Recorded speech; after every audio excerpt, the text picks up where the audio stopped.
आता छोले असो किंवा चवळी, पांढरे चणे असो किंवा काळे चणे, सगळं काही कमाल बने.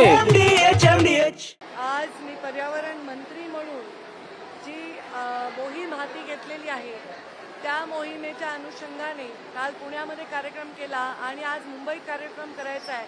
तर सिद्धिविनायकाचं दर्शन करून तो निर्विघ्न व्हावा आणि यशस्वी व्हावा यासाठी प्रार्थना केलेली आहे.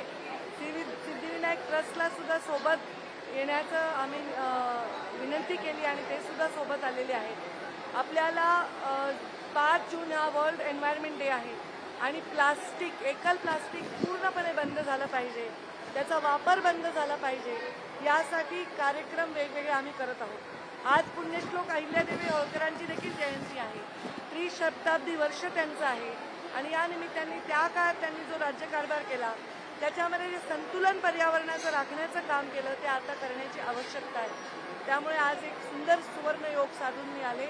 सिद्धिविनायकाचा आशीर्वाद मिळाल्यावर कुठलंही काम होतंच. त्यामुळे प्लास्टिक, एकल प्लास्टिक बंद झालं पाहिजे, पर्यावरणाचा ऱ्हास थांबला पाहिजे यासाठी आम्ही वेगवेगळ्या देवस्थानांना सोबत घेत आहोत. कारण देवस्थान सोबत आले तर प्लास्टिकचा उपयोग तिथे टाळता येईल. मेडिकल कॉलेजेसमध्ये, शालेय शिक्षणामध्ये, मेडिकल स्टोअरमध्ये, विविध संस्थांमध्ये आम्ही वेगवेगळ्या ठिकाणी हे प्रयोग करून त्यांना सोबत घेत आहोत. कारण जोपर्यंत जनता सोबत येत नाही हे यशस्वी होऊ शकेल. आपण मंदिरांपासून सुरुवात केली आहे, कशा प्रकारे हा प्रवास आपण पुढे घेऊन जाणार आहात? म्हणजे खूप मोठी आपण जबाबदारी. पण मंदिराच्या बाहेर दुकानं असतात, दुकानामध्ये पॉलिथिनमध्ये वस्तू देतात.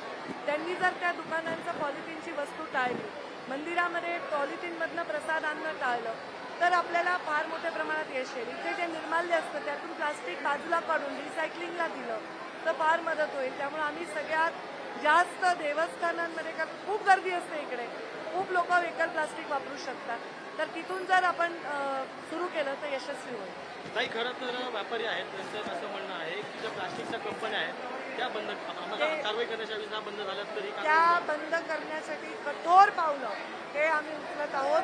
अवैधरित्या ते बनवलं जातं त्यांना सुद्धा आम्ही बंद करण्यासाठी कठोर पावलं उचलतो. असा एक महत्त्वाचा प्रश्न होता. आपण पहिला अनेक ठिकाणी पेपर बॅग किंवा आपण बघू शकतो कागदी बॅगे देतात, पण त्यासाठी पैसे आकारले जातात. अशा याने माणूस हा प्लॅस्टिककडे वळतो. यासाठी आपण काही करणार आहात? प्लास्टिक बॅग सुद्धा मोफत मिळत नाहीत पण स्वस्त मिळतात आणि त्यामुळे लोक वापरतात, हॉकर्स वापरतात, भाजीवाले, फळवाले, फुलवाले वापरतात. तर आपण जर घरातूनच बॅग घेऊन आलो एक कपड्याची तर साधा प्रश्न आहे, आपण आपल्या मदर अर्थ, आपली जी पृथ्वी, सृष्टी माता आहे तिच्यासाठी एवढंसं केलं पाहिजे असं मला वाटतं. आपण जे पेरतो ते उगवतो आणि आता आपण प्लास्टिक पेरतोय आणि त्यामुळे भविष्यामध्ये प्रचंड गंभीर परिणाम दिसणार आहेत. म्हणून ते थांबवलं पाहिजे. म्हणून मी कपड्यांच्या पिशवीचा वापर जास्तीत जास्त प्रमोट करत आहे. माझ्याकडे ती पिशवी देखील आहे, कपड्याची पिशवी कुठे आहे? ती आता आम्ही बाहेर वाटणार आहोत. बाहेर वेगवेगळे स्लोगन्स घेऊन आमचे सगळे व्हॉलेंटियर्स पण आलेले आहेत. तर कपड्यांची पिशवी वापरा. मी आता आव्हान केलंय की माझा सत्कार कोणी शाल श्रीफळ देऊन करू नका, तर मला कपड्यांच्या पिशव्या द्या, किमान 11 पिशव्या द्या, 5 द्या.